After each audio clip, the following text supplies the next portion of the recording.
गर्मियों की छुट्टियों में सिया अपने माता पिता के साथ अपने पुश्तैनी गांव आई थी। उनका पुराना घर एक बड़ी हवेली जैसा था, जहां हर कमरे में बीते समय की कहानियां बसती थी।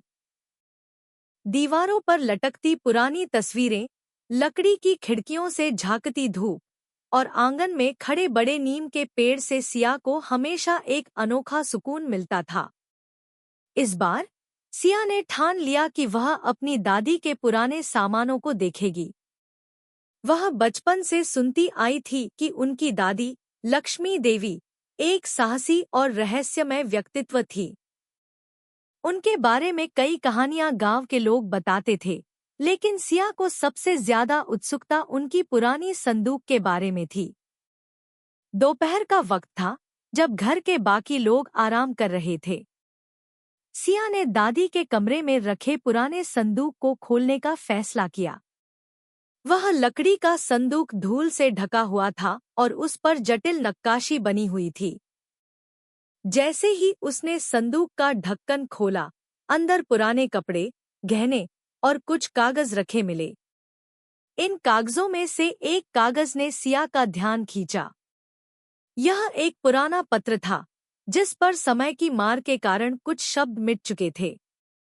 लेकिन जो लिखा था, उसने सिया को चौंका दिया।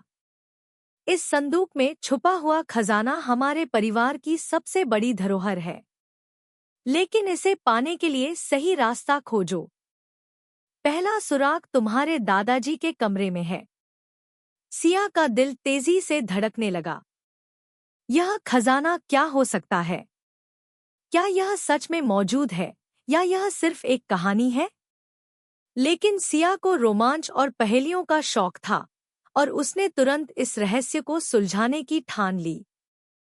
सिया ने दादाजी के कमरे की ओर रुख किया। कमरा अब खाली पड़ा रहता था, लेकिन वहां हर चीज उसी तरह थी जैसे उनके दादाजी के समय में थी। उसने ध्यान से चारों ओर देखा। अलमारी, मेज, दीवार पर लगी तस्वीरें, सब कुछ। अचानक उसकी नजर दीवार पर लटके एक पुराने पेंडुलम घड़ी पर गई। उसने घड़ी का पिछला हिस्सा खोला और वहां उसे एक छोटा सा कागज मिला।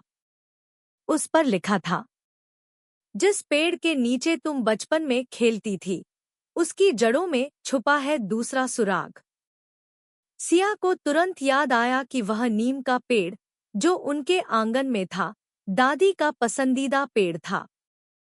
वह भागते हुए आंगन में गई और पेड़ के नीचे खुदाई करने लगी। थोड़ी देर बाद उसे एक धातु का डिब्बा मिला। डिब्बा छोटा था लेकिन भारी। उसने उसे खोला तो अंदर एक और कागज था। इस बार लिखा था, सच्चे खजाने को पाने के लिए पहले उसे पहचानो। जाओ, जो तुम्हारे दादी के दिल के सबसे करीब था, वहां ढूंढो। सिया ने सोचना शुरू किया कि दादी के दिल के सबसे करीब क्या था। अचानक उसे याद आया कि दादी को मंदिर बहुत प्रिय था। वे अक्सर गांव के पुराने शिव मंदिर जाया करती थी। सिया ने मंदिर की ओर दौड़ लगाई। मंदिर पहुंचने पर उसने वहां का हर कोना खंगालना शुरू किया। वहां उसे कुछ खास नहीं मिला। निराश होकर वह शिवलिंग के पास बैठ गई। तभी उसकी नजर मंदिर की दीवार पर लिखे श्लोकों पर पड़ी। एक श्लोक के नीचे छोटा सा निशान बना हुआ था, जैसे किसी ने जानबूझकर उसे उकेरा हो। उसने उस हिस्से को ध्यान से देखा और पाया कि वहां एक पत्थर अलग तरह से जुड़ा हुआ था। सिया ने पत्थर को हटाया और अंदर से एक और कागज निकला। इस बार लिखा था, अब समय आ गया है कि तुम अपने इतिहास को जानो। वह पुस्तक, जो तुम्हारे परिवार के रहस्यों को समेटे हुए है, उसे पढ़ो।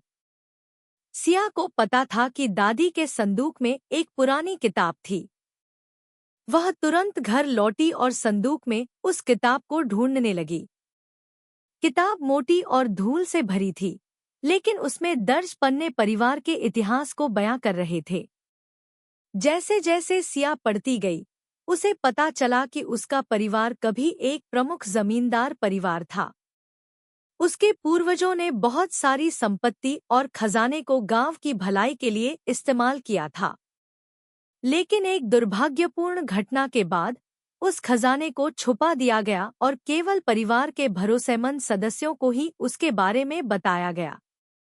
किताब के आखिरी पन्ने पर एक नक्शा बना हुआ था। यह नक्शा उनके गांव के खेतों का था, जिसमें एक खास जगह को चिह्नित किया गया था। सिया ने नक्शे को देखा और अपने पिता से पूछा कि यह जगह कहाँ है। उसके पिता ने बताया कि यह उनके खेत का सबसे पुराना हिस्सा है, जिसे अब कोई इस्तेमाल नहीं करता। सिया ने पिता को सब कुछ नहीं बताया, लेकिन उनसे खेत जाने की इजाजत मांगी। खेत पर पहुंचकर सिया ने नक्शे के निशान के मुताबिक खुदाई शुरू की। घंटों की मेहनत के बाद उसे वहां एक बड़ा धातु का संदूक मिला। उसका दिल जोरों से धड़कने लगा। संदूक खोलने पर उसने पाया कि उसमें बहुत सारे सोने के सिक्के, गहने और एक और कागज था।